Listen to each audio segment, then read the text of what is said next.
السلام عليكم ورحمة الله وبركاته. أسعد الله صباحكم بكل خير، أحييكم في هذه الساعة المبكرة من صباح يومنا هذا من قرية رهوان، مديرية بعدان، محافظة إب.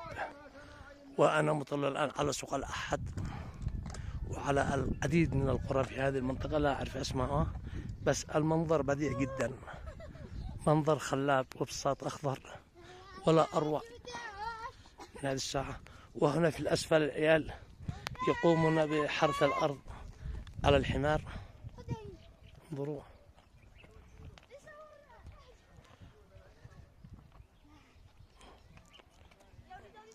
انظروا إلى هذه اللوحة الربانية الجميلة، حلوة حلوة حلوة حلوة. وهذه هي قرية رهوان.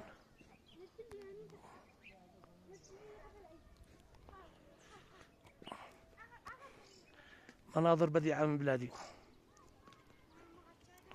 هذا الجمال لا يضاهي أي جمال، لا بأوروبا ولا بالهند ولا بأي دولة كانت.